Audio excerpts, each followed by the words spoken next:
Oremos mais uma vez, pedindo graça, discernimento sobre o que nós vamos estudar nessa manhã, não é? Ó Deus Todo-Poderoso, quedamos diante da Tua Palavra, Senhor, e contamos e confiamos na direção do Teu Espírito, naquilo que o Senhor pode esclarecer em nossos corações, em nossas mentes, a respeito da Tua Palavra, e especificamente nessa passagem do livro de Neemias. Pedimos, Pai, porque nós não temos essa capacidade e assim rogamos que o Teu Espírito Santo, aquele que inspirou para que homens escrevessem as Escrituras, também nos auxilie na compreensão dela. Ajuda-nos, Senhor, a extrairmos verdades que possam edificar o Teu povo e levar-nos a caminhar para a Tua glória. Esse é o nosso objetivo, aprendermos mais de Ti para glorificarmos a Ti. Que assim seja para a Tua igreja. E eu rogo especificamente para mim mesmo, Pai, que as palavras dos meus lábios e o meditar do meu coração sejam agradáveis na Tua presença, Senhor, rocha minha e Redentor meu. Oro assim, no nome do nosso Redentor Jesus Cristo. Amém. Amém.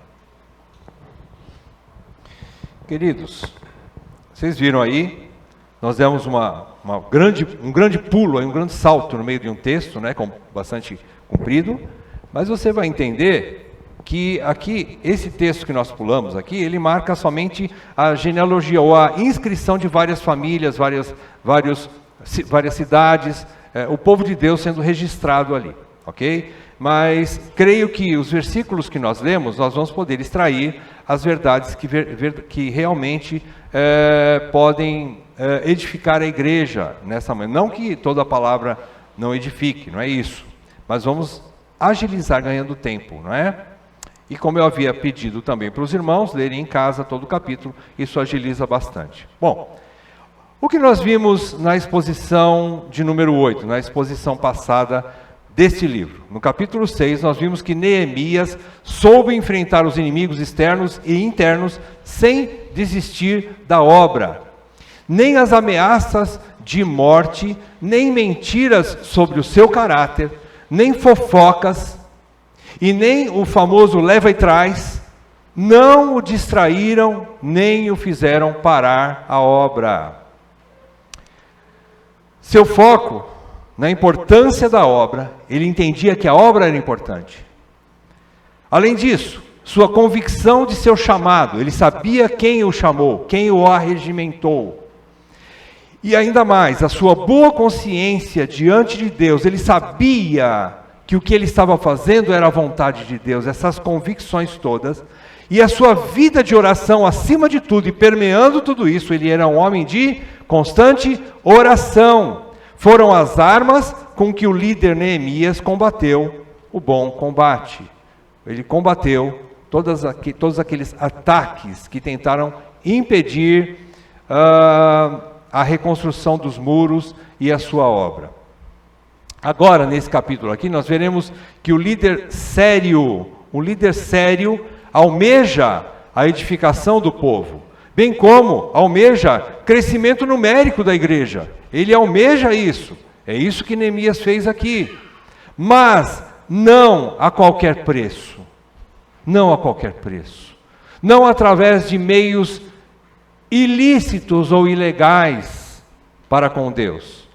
Não a qualquer preço. Deus é um Deus de ordem e de princípios. E o seu povo também é. O seu povo também é um povo que tem ordem e princípios. Neemias e seu povo terminaram a parte externa da cidade. Os muros, as portas, mas ainda falta o principal. O que falta?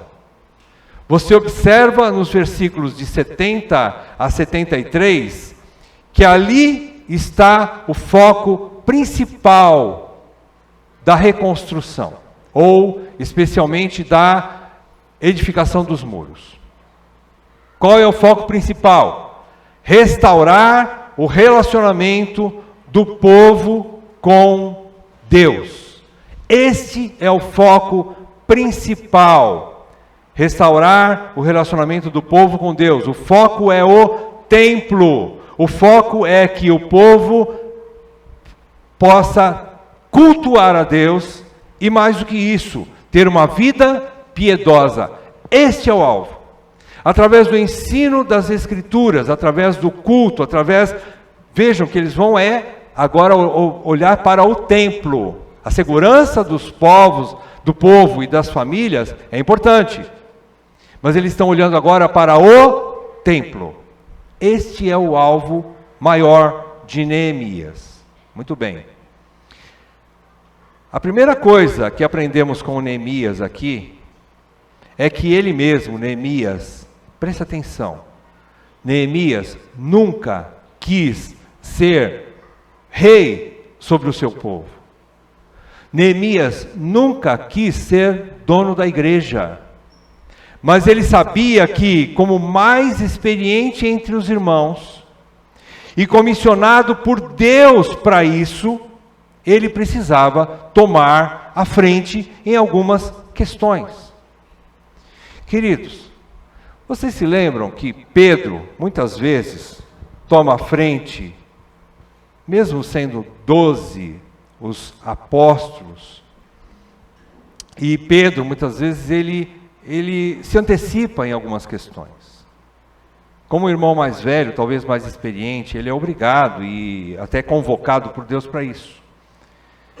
Então abra comigo aí, veja o versículo 2, no comecinho do versículo 2, a parte A do versículo 2 diz assim: quem é este eu aqui? Quem é esse eu? Neemias. Eu nomeei Anani, meu irmão, e Ananias, maioral do castelo, sobre Jerusalém. Foi iniciativa de Neemias. Versículo 3, parte A. E lhes disse: não se abram as portas de Jerusalém, até que o sol aqueça, e enquanto os guardas ainda estão ali. Quem disse? Quem falou isso? Neemias. Versículo 5, parte A. Então o meu Deus me pôs no coração que ajuntasse os nobres, os magistrados e o povo. Deus colocou essa incumbência no coração de quem? De Neemias. Então, queridos, eu nomeei, eu lhes disse, Deus me pôs no meu coração. Você percebe aqui que isso tudo mostra a ação de um líder que sabia o que estava fazendo, sabia que precisava ser feito e o que precisava ser feito, e ele fez sem temor algum. Apesar das falsas acusações, vocês perceberam lá atrás? Quantas acusações contra Neemias para tentar derrubar, para tentar tirar o foco dele, para tentar desmoralizá-lo diante do povo, para tentar desacreditá-lo diante do povo, desanimá-lo, amedrontá-lo. Mesmo assim, ele foi em frente, apesar dessas falsas acusações contra ele. Então preste atenção, o que nós já aprendemos aqui? Um princípio. A igreja vive uma teocracia. O que é teocracia? Deus. Cracia é governo ou poder. É um governo de Deus. Você concorda comigo que a igreja vive uma teocracia? É Deus soberanamente reina sobre o seu povo? Salmo 103:19 diz isso, né? Que o trono do Senhor está nos altos céus e Ele governa sobre tudo. Porém, Deus usa homens para fazer isso. Deus usa homens, gente de carne e osso, como eu e você, pecadores, como eu e você, lógico, salvos pela graça, como eu e você. Mas é assim que Deus faz. Ele usa homens para governar o seu povo. Então essa é a primeira lição que a gente aprende aqui.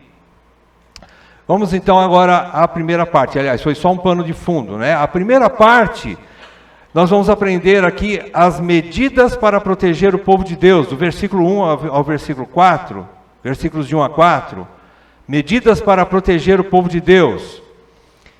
Neemias já estava bastante calejado, experiente, bastante convicto de uma coisa: toda a obra de Deus, por mais que seja a vontade de Deus, por mais que o líder e o povo estejam debaixo da nuvem e da coluna de fogo, lembram-se do povo quando saiu do Egito, foi guiado pela coluna de fogo e pela coluna de fogo e pela nuvem ao longo de toda a caminhada no deserto, significa que eles estavam obedientes à vontade de Deus, estando debaixo da nuvem do Espírito, sendo guiados pelo Espírito. Mesmo assim, lutas tiveram muitas lutas. Então, Neemias sabia que a primeira medida que ele tinha que tomar era manter a proteção do povo. A proteção do povo. Vejam então, Neemias diz que já estavam reedificados o muro, assentados as portas e estabelecidos os porteiros e os cantores, mas ele nomeia 2 líderes para repartir o ministério com ele, por assim dizer. Para repartir. Anani, seu irmão, e ele não faz muitas explicações aqui sobre o irmão dele, ele já falou um pouco sobre, lá no capítulo 1, você se lembra, quando Anani voltou para Suzã, onde estava Neemias servindo o rei, e Neemias pergunta para ele: como está nosso povo? E ele diz tudo aquilo com bastante lealdade, com bastante verdade, não é? E, além disso, era parente de Neemias. Neemias sabia que podia confiar no seu próprio irmão. Anani era um homem desprendido. Quando ele saiu de lá para visitar Neemias, ele saiu debaixo de risco. Ele saiu debaixo de perigos nas estradas, porque os inimigos já eram realidade naquela época. Mesmo assim, ele não teve por preocupação maior a sua própria vida, mas ele se deu por causa do povo. E ele foi onde estava o rei, e ali encontrou-se com seu irmão Neemias. Então, Anani aqui dispensa maiores apresentações, mas Neemias fala de um outro líder que ele colocou junto com seu irmão Anani, e esse outro líder, um nome parecido, até confunde, né, um pouco, Ananias. Ananias, Neemias diz que ele era homem fiel e temente a Deus, mais do que muitos outros. Então Neemias conhecia bem quem ele estava colocando ao seu lado para trabalhar com ele como líder também. Repartir o ministério com pessoas, com homens tementes a Deus, com homens fiéis a Deus. Anani e Ananias eram homens fiéis, tementes a Deus, homens confiáveis, homens que pensavam nos outros mais do que em si mesmos. Homens, como diz o Dr. Hernandes, homens de valores absolutos. Homens que não tinham preço. O que significa alguém que não tem preço? É alguém que não se vende para ser corrompido. Homens fiéis. Homens que temem a Deus, não vivem atrás de elogios, nem se desanimam com a oposição. Homens que temem a Deus são íntegros, honestos e confiáveis. Às vezes, para ocupar uma missão ou uma função dentro da igreja, é necessário que tenha um certo conhecimento teológico para serviço do reino. É necessário, eu diria, é bom que se tenha, é importante que se tenha, não é? Precisa ter, acima de tudo, em primeiro lugar, um chamado de Deus. Mas essas duas coisas só não bastam. Agora, aquele que foi chamado por Deus, é verdade, Deus capacita, Deus instrui. Deus, mais do que isso. Porque conhecimento você adquire numa faculdade, numa escola, num curso, lendo bons livros, estudando profundamente. Conhecimento você adquire.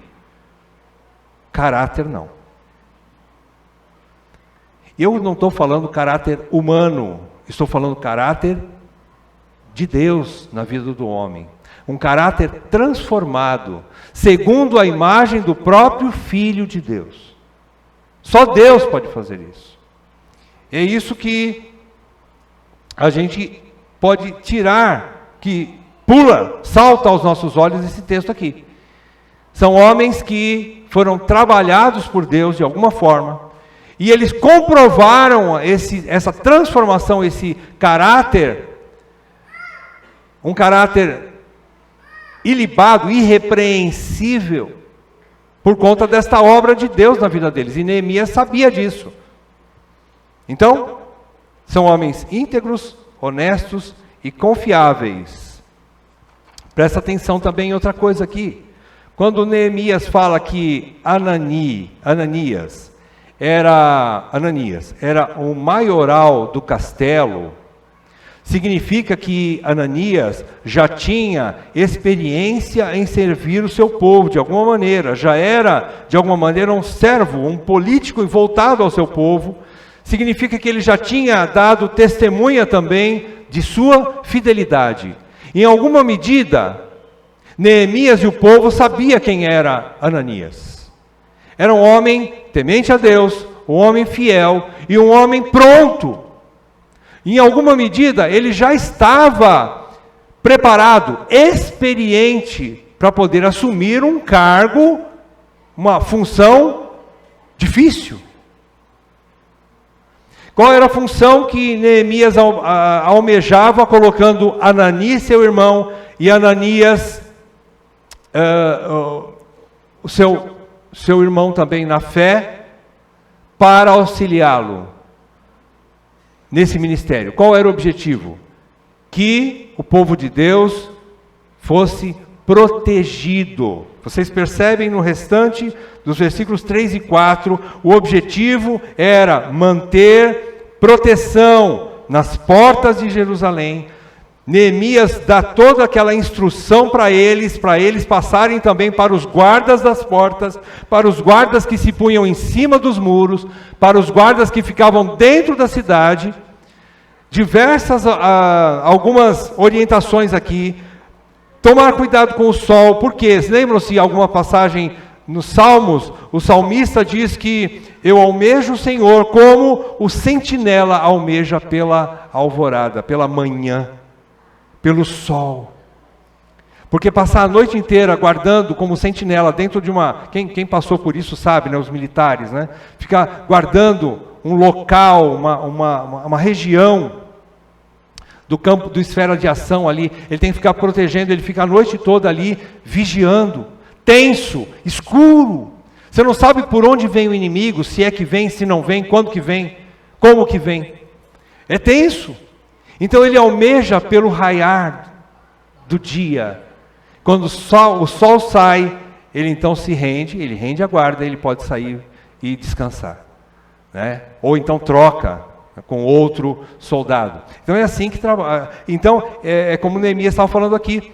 Ele diz assim: durante esses períodos, né, nós temos que ter cautela, muita nós temos que ser sábios a ponto de proteger e ver aonde são as possíveis investidas, ou por onde vêm as possíveis investidas do inimigo. Então ele, sabendo disso, ele punha guardas. Então vocês perceberam? Aqui, já fazendo uma aplicação, trazendo para nós, aliás, fazendo uma comparação com o texto paralelo do Novo Testamento, abra comigo em 2 Coríntios 8, Atos 20, de 28 a 30. A mesma situação Paulo também tinha no coração, que era proteger o rebanho de Deus. Veja, Atos 20, de 28 a 30 diz assim: Atendei por vós e por todo o rebanho sobre o qual o Espírito Santo vos constituiu bispos, para pastoreardes a igreja de Deus, a qual ele comprou com seu próprio sangue. Eu sei que, olha o que Paulo diz aqui, ele já está prevendo ou prevenindo os seus irmãos presbíteros de Éfeso, por causa de uma possível investida. Vejam, o inimigo atacou Neemias, o inimigo ataca Neemias, e o inimigo atacará. Neemias não, perdão, o povo, né? O povo. Ele não dá folga. Então Paulo diz assim: eu sei que depois da minha partida, entre vós penetrarão lobos vorazes, que não pouparão o rebanho, e que dentre vós mesmos se levantarão homens falando coisas pervertidas para arrastar os discípulos atrás deles. Então qual era o objetivo de Paulo? O mesmo de Neemias: proteger o povo. Aqui, agora, no nosso tempo, a preocupação não é tanto quanto como com a perseguição física ainda, pelo menos até agora, mas é mais com a perseguição, aliás, com os ataques satânicos de falsas doutrinas, de falsos ensinamentos, de gente que sorrateiramente entra na igreja para trazer divisão, para trazer falsa doutrina, para contaminar o povo de Deus. Esse é o objetivo, então, dos presbíteros de Éfeso, que Paulo diz aqui: protejam o rebanho, pastoreiem o rebanho. Então essa é a primeira aplicação que nós temos aqui. O apóstolo Paulo tem o mesmo cuidado com a igreja de Éfeso, convocando os presbíteros a assumirem os cuidados protetores sobre os seus irmãos. Por quê? Porque os ataques inimigos para destruir a igreja são uma realidade. Ou é uma realidade. Ataque é uma realidade. Segunda parte. As medidas para a inscrição da membresia. Vocês conhecem a palavra membresia, não é? Quem já leu a nossa confissão de fé e regulamento interno, lá tem algumas explicações. Como eu faço para ser membro da ICCG? Está lá. Está relatado, não é? E a membresia é isso, é a Assembleia dos Santos, é o povo de Deus inscrito em um determinado local, uma igreja local. Dos versículos 5 a 69, que nós não vamos ler todo, mas começa ali no versículo 5, voltando lá em Neemias capítulo 7, versículo 5, então a gente percebe que, então, o meu Deus, Neemias diz assim: então o meu Deus me pôs no coração que ajuntasse os nobres, os magistrados e o povo para registrar as genealogias. O que a gente compreende sobre isso, nessa segunda parte? Compreendemos que é vontade de Deus que seu povo viva de acordo com seus princípios. Os líderes precisam saber quem são os seus liderados. Para quê? Para que os líderes ensinem, para que os líderes pastoreiem, apacentem, disciplinem e guiem e protejam aqueles que lhes foram confiados. Os líderes precisam saber quem faz parte de sua responsabilidade e quem não faz. Registrar genealogias, irmãos.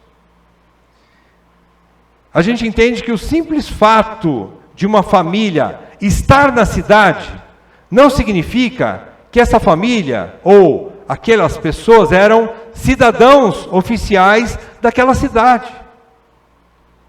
Na época de Neemias, precisava assumir legalmente sua cidadania, reconhecendo quem é a sua liderança, quem são os seus líderes, submetendo-se a eles e gozando assim dos seus cuidados.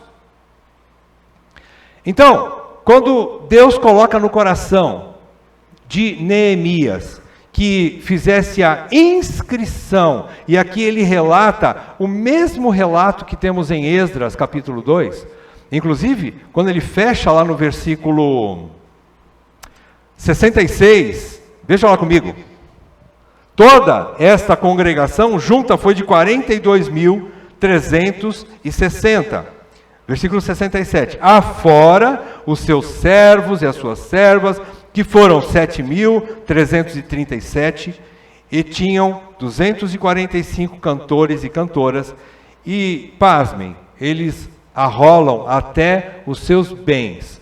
Veja o versículo 68, os seus cavalos, 736, os seus mulos, 245, 69, camelos, 435, jumentos, 6.720, mais ou menos assim.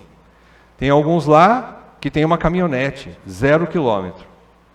Tem outros lá que estão indo para a igreja de moto, 125. E assim vai. As diferenças. Olha os cuidados de anotação, de percepção da liderança quanto a cada família. Alguns falavam em famílias, alguns foram registrados por cidades, alguns foram registrados por genealogia dos pais mesmo. Então, chega no versículo 61, acontece alguma coisa diferente aqui. Versículo 61. Os seguintes subiram de Tel-Melá, Tel-Harsa, Querube, Adom e Imer, porém não puderam provar que as suas famílias e a sua linhagem eram de Israel. Os filhos de Delaías, os filhos de Tobias, os filhos de Necoda, 642. Dos sacerdotes, os filhos de Rabaías, os filhos de Cós, os filhos de Barzilai, o qual se casou com uma das filhas de Barzilai, o gileadita, e que foi chamado pelo nome dele. Estes procuraram o seu registro nos livros genealógicos, porém o não acharam, pelo que foram tidos por imundos para o sacerdócio. Aqui tem uma vírgula aqui. Para o sacerdócio. Versículo 65. Então, o governador lhes disse que não comessem das coisas sagradas até que se levantasse um sacerdote com Urim e Tumim. O que estava acontecendo aqui nesse trecho? Estava acontecendo o seguinte: dentre todo esse povo, 42 mil e poucas pessoas, havia aqueles que se diziam serem líderes, sacerdotes, aqueles que poderiam guiar espiritualmente o povo, mas Neemias não encontrou esse registro. Ele não encontrou esse registro. Consequentemente, Neemias, o governador, Neemias, aqui o governador, ele disse assim: então vocês não executem o sacerdócio, vocês não vão servir de líderes por enquanto. Quando ele fala assim, até que se levante algum sacerdote com Urim e Tumim. Urim e Tumim eram duas pedrinhas que antigamente se usava para saber qual é a vontade de Deus. Era uma espécie de tirar sortes, mas só que naquele tempo não era tirar sorte. E dependendo do uso daquelas pedras, sabia sim ou não. Vamos para a guerra ou não vamos? Vamos fazer tal coisa ou não vamos? Então, aqui ele está querendo dizer assim, até que se saiba a vontade de Deus a respeito de vocês. Ele não excluiu definitivamente aqueles irmãos, mas ele disse assim, vamos dar um tempo, vamos buscar de Deus a vontade dele para vocês. O que isso significa? Eles não puderam provar que eram de Israel, ou seja, agora a gente vai para a realidade. Como que a gente pode entender um pouco disso? É complexo, mas eu acredito que dê para a gente aprender alguma coisa. Todo líder que aqui é tido como sacerdote, nós entendemos no Novo Testamento como presbíteros e diáconos. Todo líder, presbítero e diácono, precisa dar provas de ser um verdadeiro israelita, entre aspas, como era naquela época. Precisa dar provas ou dar testemunho de uma vida consagrada a Deus e à sua igreja ou ao seu povo. Precisa mostrar evidências bem claras de piedade e vida transformada. Dr. Hernandes Dias Lopes, quando ele comenta essa passagem, ele diz assim: infelizmente, muitas igrejas nos nossos dias não têm líderes que sejam pessoas verdadeiramente convertidas. Irmãos, vocês acreditam nisso? Muitas igrejas têm homens que as pessoas consideram pastores, líderes, presbíteros, diáconos, professores, que ainda não tiveram a experiência de salvação, que ainda não tiveram a realidade de um coração convertido. Como é difícil até proclamar essa palavra. Como é difícil entender que é uma realidade. Sim, existem alguns irmãos, algumas igrejas, não é? Que não tem uma liderança que ainda é verdadeiramente convertida.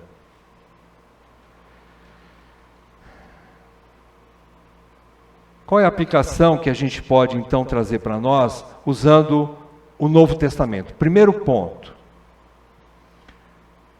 Jesus ensinou lá em Lucas 12:48 que aquele a quem muito foi dado, muito lhe será exigido. Para aqueles que almejam a liderança de uma igreja, ele precisa estar, pelo menos, demonstrar e já estar dando passos de que está colocando em ordem a sua vida. Essa exigência aqui de Neemias, no capítulo 7, de 61 até 66, ele está falando especificamente para líderes. São pessoas que se colocaram ali para o serviço sacerdotal, para o serviço do templo, como servidores do templo, como diz o versículo 60, servidores do templo, mas que não comprovaram isso. Então Neemias falou assim: vamos esperar, não vamos descartar, mas vamos aguardar, até que Deus mostre. Isso é necessário, irmãos. A liderança de uma igreja precisa ser uma liderança de homens piedosos, como nós vimos lá na primeira parte, não é isso? Anani e Ananias eram homens tementes a Deus e fiéis. É assim que Paulo ensina lá em 1 Timóteo 3, Tito 1, quando ele vai dar as qualificações dos presbíteros e diáconos. São homens que precisam ter compromisso com Deus e com a igreja, consagração a Deus e serviço fiel aos irmãos. Então, nossa segunda aplicação, agora fazendo um resumo de tudo que a gente viu, do versículo 5 até o 69, se nós formos lá em 1 Pedro, eu estou fazendo agora uma recapitulação daquilo que eu disse lá na nossa reunião, no nosso evento, lá no reunião familiar, né? Esqueci o nome do evento. Lá na churrascada. Como é que chama? Encontro de famílias. Encontro de famílias. Né? Lá no Encontro de Famílias, eu vou fazer um pequeno resumo do que nós falamos lá no Encontro de Famílias. Lá em 1 Pedro 5, de 1 e 2, você percebe que Pedro ensina aos seus presbíteros, aos irmãos presbíteros como ele, que pastoreiem o rebanho que está entre eles. Entre eles. Gente que está registrado como membro da igreja que ele está pastoreando. Percebem? Lá em 1 Pedro 3, 1 e 2, fala isso. Então, lá em Hebreus 13, versículo 7 e versículo 17, lembram-se os mesmos textos que nós falamos lá no encontro, né? Hebreus 13, 7 e 17 diz que os irmãos, ou a igreja, a membresia, precisa se submeter. 1 1 Pedro 5, 1 e 2, mostra o presbítero em relação à igreja. Quem são as pessoas que eles têm responsabilidade? É os que estão entre eles, os que estão registrados na sua igreja local, como membros da sua igreja local. E Hebreus 13, 7 a 17, mostra quem são os líderes que a igreja ou a membresia deve se submeter. Nós aqui não vamos, é lógico, nós aprendemos com o doutor Augusto Nicodemos, volto a falar, não é? Aprendemos com homens de Deus, como doutor Augusto, doutor Hernandes, doutor Paulo Júnior, e muitos irmãos queridos que nos ensinam muitas coisas, mas a responsabilidade não é deles sobre a vida de vocês. A responsabilidade é do César, do Rodrigo e do Newton sobre a vida dos membros da ICCG. É a liderança local, é sobre ela que vocês, para ela que vocês precisam se submeter. E esses presbíteros vão prestar conta diante de Deus pela vida de vocês, não por membros de outras igrejas que não estão inscritas aqui no nosso hall de membros. É assim que funciona uma igreja. Depois, no final da aplicação, nós vamos ver um artigo do Dr. Jonathan Lima, que pregou na Fiel um tempo atrás, foi maravilhoso. Inclusive ele falou, alguns irmãos estavam lá comigo, o irmão Juliano estava, o Rodrigo, eu não sei se estava naquele dia, quando nós fomos numa aula especial, numa oficina, o Dr. Jonathan Lima nos ensinou sobre como disciplinar um líder. Que difícil, irmão, mas foi bem providencial, né? Então ali, Jonathan Lima fala sobre a importância da membresia. Depois eu vou ler um trechinho desse artigo para vocês. Então, presbíteros pastoreiam o rebanho que está entre eles, membresia se submete aos seus presbíteros locais. Isso é a esfera, nós chamamos de esfera de ação, ok? Essa é a esfera de ação. Tá? Vocês se submetem aos presbíteros da igreja local, e os presbíteros da igreja local vai responder diante de Deus, e tem responsabilidade sobre a vida de vocês que estão inscritas neste hall de membros aqui, ok? É assim que funciona.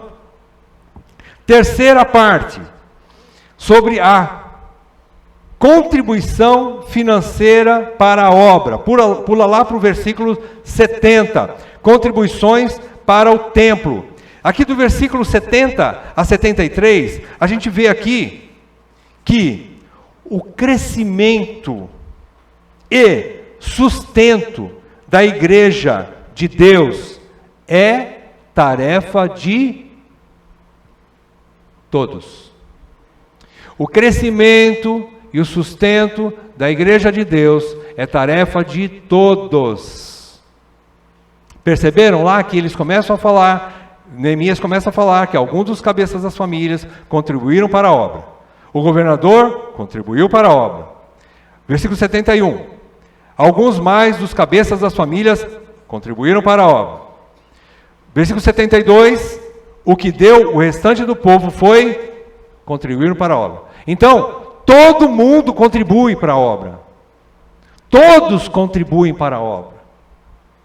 Tanto os ricos como os pobres, tanto os que são mais abastados, os menos abastados, tanto aqueles que têm família mais numerosa, outro menos numerosa, todos contribuem. Todos contribuem. Neemias e os demais líderes são incessantes no trabalho e constantes em sua generosidade para a obra. Vocês perceberam que em alguns capítulos anteriores, desde o começo, a gente está vendo que Neemias tirou do seu bolso, pegou da sua fazenda, animais e coisas para sustento dos edificadores, para suprimento dos edificadores. Neemias e os demais líderes participaram financeiramente do sustento dos trabalhadores. E chega aqui, mais uma vez, a gente percebe que Neemias também está envolvido. O próprio governador, que é ele mesmo, ele nem pôs o nome dele aqui no versículo 70, né? O governador deu para o tesouro, e aí vai o que ele deu. Então, Neemias é constante também nessa generosidade para a obra. Quando os líderes dão o exemplo, aí tem uma palavrinha que eu não gosto muito, mas geralmente os irmãos seguem seus passos.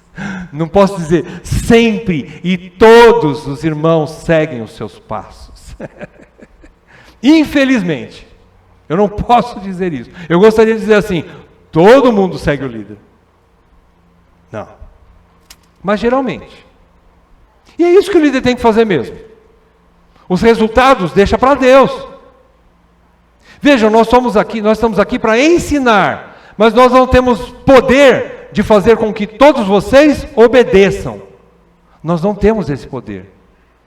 Nenhum pai e mãe dentro de casa tem esse poder de fazer com que os seus filhos obedeçam. Mas vocês e eu, como pais, e nós como presbíteros, ensinamos o caminho. Então, geralmente, quando os líderes tomam a frente, e esse é o caminho mesmo, uma igreja saudável tem líderes que tomam a frente, que dão o exemplo em tudo, e aí então, geralmente, os irmãos seguem os seus passos. A nossa terceira aplicação, eu quero me deter um pouquinho mais aqui, mas eu quero explicar, porque eu sei que tem muitos irmãos aqui, muitas pessoas, que não conhecem ainda como contribuir financeiramente na ICCG. Eu quero utilizar essa última parte para explicar alguns pontos aqui, quanto a, vamos dizer dízimos e ofertas, mas não é o termo que a gente usaria fechando. Parece que dízimo é uma coisa, oferta é outra, e nós não temos isso. Eu acredito que o termo mais viável para nós como ICCG é contribuição financeira. Contribuição financeira. Começa entendendo o seguinte, antigamente a gente tinha uma prática assim, junta-se tudo, toda a oferta que você em sua casa determinou ofertar para o Senhor, guarda numa gavetinha lá, tranca para você não ser tentado a mexer naquela grana, que aquela grana é do Senhor, né? Separa ali a sua oferta e no dia da ceia você vem e traz a oferta aqui. Isso é coisa do passado, faz anos que a gente não pratica mais isso. Tá? Então esqueça isso. Agora nós fazemos o quê? Durante o louvor, o Rodrigo faz um apelo. Aquele que estiver preparado, traga aqui sua oferta. Se não tiver em espécie dinheiro para trazer aqui no gasofilácio, não tem problema, faz um Pix. Faz uma transferência durante a semana. Não tem dia para fazer isso, tá? Não tem dia. Ok? Começa por aí. Então, sobre a contribuição financeira da ICCG. Em primeiro lugar, a ICCG nós entendemos que é uma graça, é um privilégio você e eu contribuirmos financeiramente. Primeira coisa que nós temos que ter no nosso coração, não é um fardo, não pode ser uma lei, não pode ser uma coisa como se fosse um imposto, uma imposição, mas tem que ser com liberalidade, voluntariamente, de coração. Como nós entendemos a oferta de Deus entregando o seu próprio Filho por amor a nós, para nos salvar, em gratidão nós oferecemos generosamente. Aí vem os outros princípios que eu vou falar depois. Começa entendendo que é um privilégio, é um ato de adoração. Contribuir financeiramente é um ato de adoração. Primeiro ponto. 2 Coríntios, veja comigo, 2 Coríntios 8, versículo 7. Antes disso aqui, no capítulo 8 de 2 Coríntios, Paulo está ensinando aos coríntios que havia um grupo de igrejas lá na Macedônia que eram mais generosos do que os coríntios, que eram mais ricos. Mas esse grupo de igrejas da Macedônia, ainda que pobres, Eram generosos, porque eles entendiam que isto que eles queriam fazer, ou seja, a contribuição financeira para os pobres da Judéia, para os irmãos pobres da Judéia, os irmãos de Filipos, Tessalônica e Bereia, ou seja, da Macedônia, eles entendiam que era um privilégio participar. Privilégio não é só quando você tem bastante e dá um pouco. Privilégio é quando você dá além das suas posses até. Então o versículo 7 do capítulo 8 de 2 Coríntios diz assim: como porém em tudo manifestais superabundância, tanto na fé e na palavra como no saber, e em todo cuidado, e em nosso amor para convosco, assim também abundeis nessa graça. O que Paulo está falando para os coríntios? Como vocês são generosos em todo o serviço cristão em vários aspectos, sejam também generosos na contribuição financeira, que é uma graça.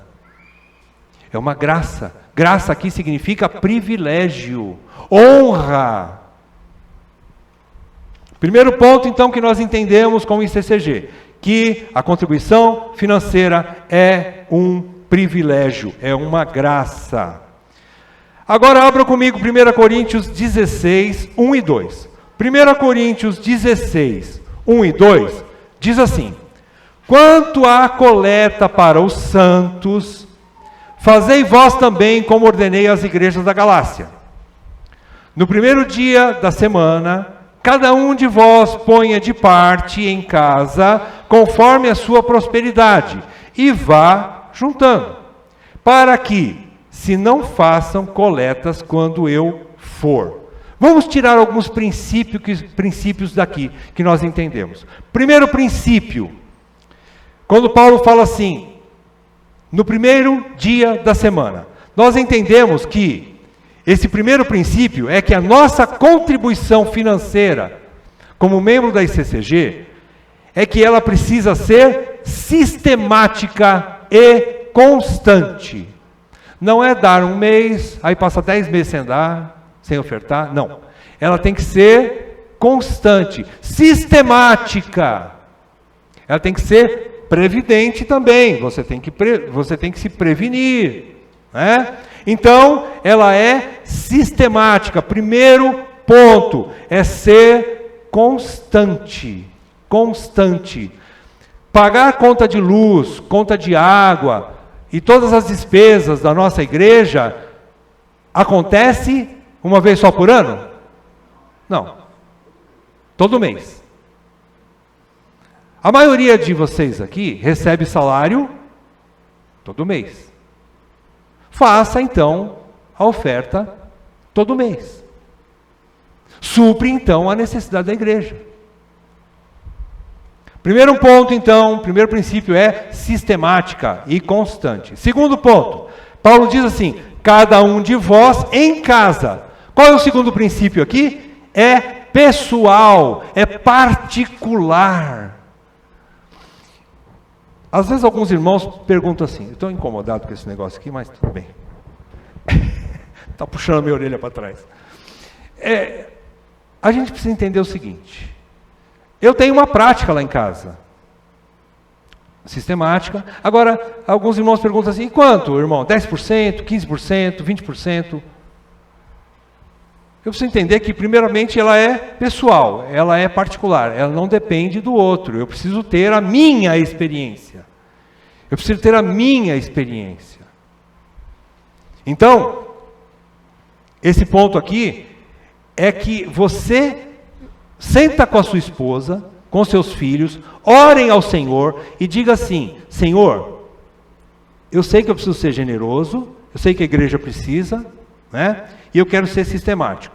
Agora, me mostra, Senhor. Ponha no meu coração. Por quê?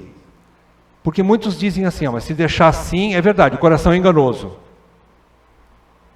Eu sei que o seu coração, como o meu coração, são enganosos.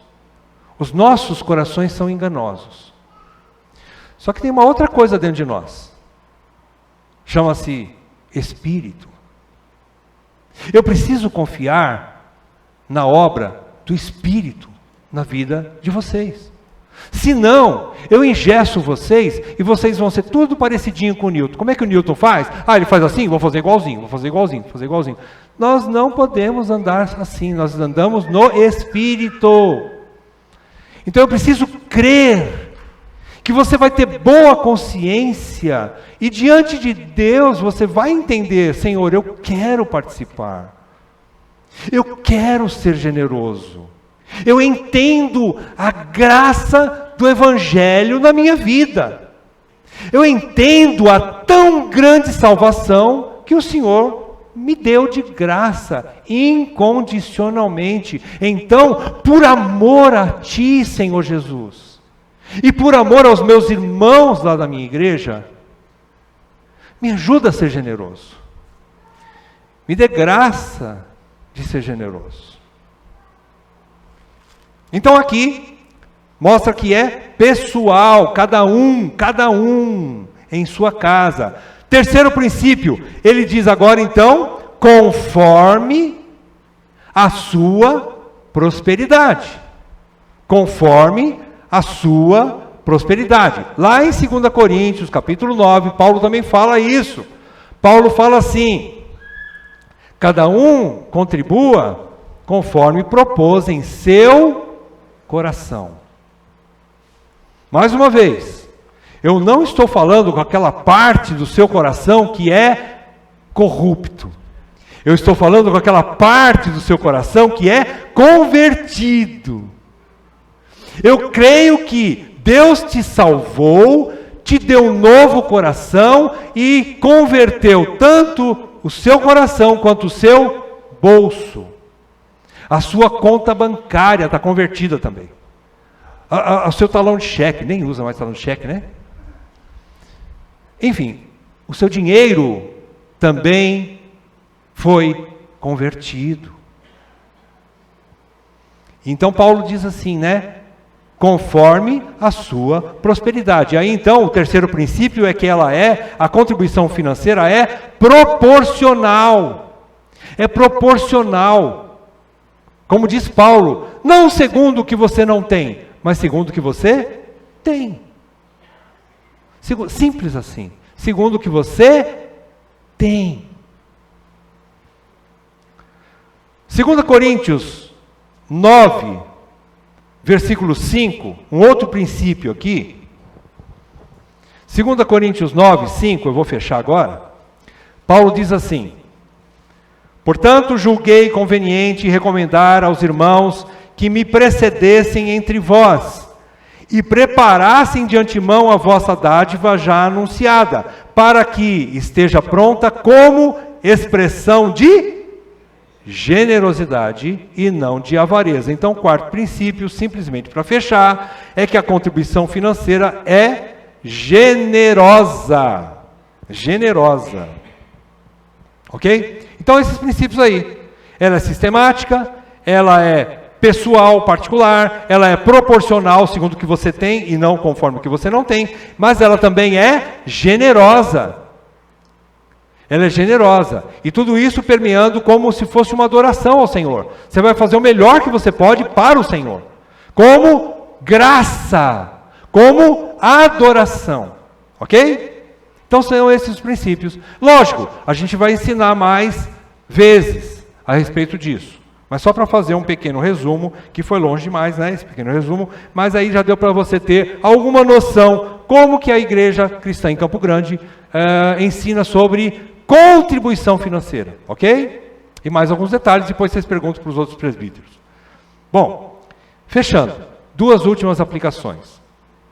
Sobre como conhecer um verdadeiro líder, Ronaldo Lidório. Gente, eu estou, assim, muito feliz de ouvir como tem se despontado o pastor Ronaldo Lidório nos últimos tempos. Pelo menos eu não conhecia muito ele, mas ultimamente ele tem sido bastante importante no ensino para nós. E quanto à liderança, o pastor Ronaldo Lidório diz assim: se deseja conhecer a integridade de uma pessoa ou um líder, observe os detalhes. Conheça-o na informalidade do lar. Como é que ele trata a esposa? Como é que ele trata os filhos? No trato com os amigos chegados, na conversa ao telefone e nas reuniões da equipe. Ou seja, o pastor Ronaldo Lidório está dizendo assim, é preciso andar junto para conhecer o cara. Não dá para você conhecer assim, conheci hoje o cara, já sei que ele é um cara, pode ser um bom líder, né? Eu preciso andar um pouquinho junto, comer um saco de sal, como diziam os antigos, né? Comer um saco de sal junto, preciso andar junto para conhecer a pessoa, né? Ele diz mais, a liderança é algo que tem de ser exercida por você que é líder, mas deve ser influenciada por Deus. É dele que deve vir o direcionamento para a execução de seu cargo e é para que ele, ou seja, e é para ele a glória toda. Somente para Deus que a glória deve ser dada. Vocês viram ali, versículo 5 do nosso estudo hoje de Neemias, diz que Deus colocou no coração dele alguma coisa. Então, o líder não anda segundo o que ele pensa. Eu tive uma brilhante ideia aqui. Vamos mudar tudo aqui na ICCG. Não é assim que a liderança funciona. Aliás, aí é que entra a liderança plural, que é segurança, porque um só pode ter umas ideias mirabolantes, e se ele estiver sozinho na liderança, ele já aplica. Isso pode levar a um erro, como já aconteceu. Mas a segurança, então, da pluralidade, ela é muito maior. Porque na multidão de conselhos habita a sabedoria. Né? Então, o homem é dirigido por Deus. Deus usa homens comprometidos com Ele, com a igreja, para guiar e proteger o seu próprio rebanho. Mais uma vez, nós somos teocratas, não é? Nós vivemos uma teocracia, onde Deus governa usando homens que Ele escolheu, que Ele preparou, que Ele capacitou, e está capacitando ainda. Não é? Segunda aplicação, sobre a importância da membresia na igreja local. Agora sim, falando de um artigo chamado 12 razões pelas quais membresia é importante. Se você quiser estudar, procura na internet. É do Ministério Fiel, escrito pelo pastor Jonathan Lehman, do Ministério 9 Marcas. Eu tirei 3 que eu achei mais importante aqui. Primeiro, a sua membresia no time, que se torna visível quando você veste o uniforme. Essa expressão é bem conhecida, né? Quando você veste a camisa, lembra? Quando você entra para dentro do time, falando para o membro, tá? Agora já não é mais para o líder. Falando para o membro. Quando você veste a camisa, é um testemunho público de que sua mais alta lealdade pertence a Jesus. Por quê? Porque Jesus deu a ordem para que nós nos amássemos, nós amássemos o nosso irmão, cuidássemos uns dos outros, e nisto seremos conhecidos como seus discípulos, se vos amardes uns aos outros. Agora, eu não posso amar um irmão meu, que eu amo, embora não conheça, mas que está lá na China. Eu não consigo amar literalmente. O que é amar literalmente? A Bíblia diz que amar não é só dizer de boca para fora, eu te amo, meu irmão. Mas também envolve cuidados, doar-se. Como é que eu vou me doar para alguém que está lá milhares e milhares de quilômetros distante de mim? Eu não consigo, mas eu posso amar vocês. Então, primeiro ponto é isso, vestir a camisa. Segundo ponto, a membresia ajuda você a saber quais cristãos no planeta Terra você está especialmente responsável por amar, servir, admoestar e encorajar. É lógico. Você tem responsabilidade primeiro com os da casa. Se você servir mais os de fora do que os da sua casa, chama-se, começa com H, hipocrisia. Se você atende mais os irmãos lá, mas é meu irmão também, ok, sirva, mas sirva tanto quanto os da fé, os da casa. Começa em casa.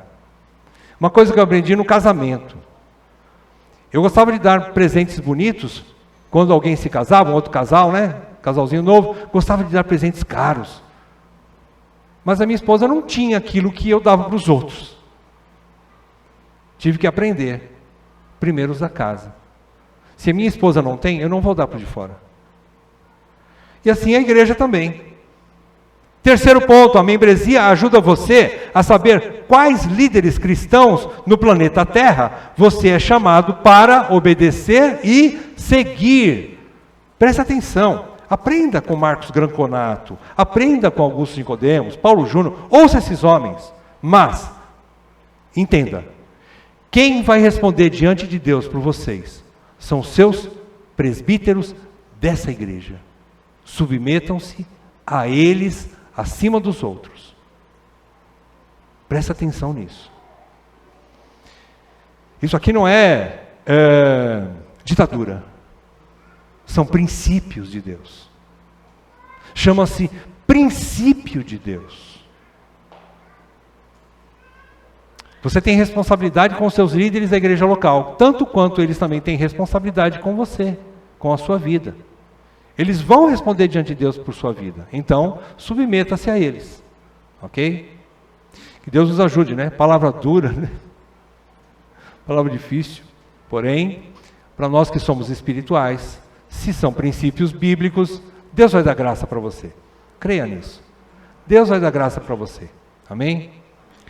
Senhor, obrigado pela tua palavra, porque ela é fiel. Ela é uma espada de 2 gumes que nos corta no meio. Mas ela também produz cura e nos dá direção. Obrigado porque nós temos a tua palavra como referencial e não estamos sozinhos no mundo sem luz. Nós estamos sim no meio das trevas, mas nós temos a luz da tua palavra. Muito obrigado por isso. Por isso nós oramos e agradecemos em nome de Jesus. Amém, Pai.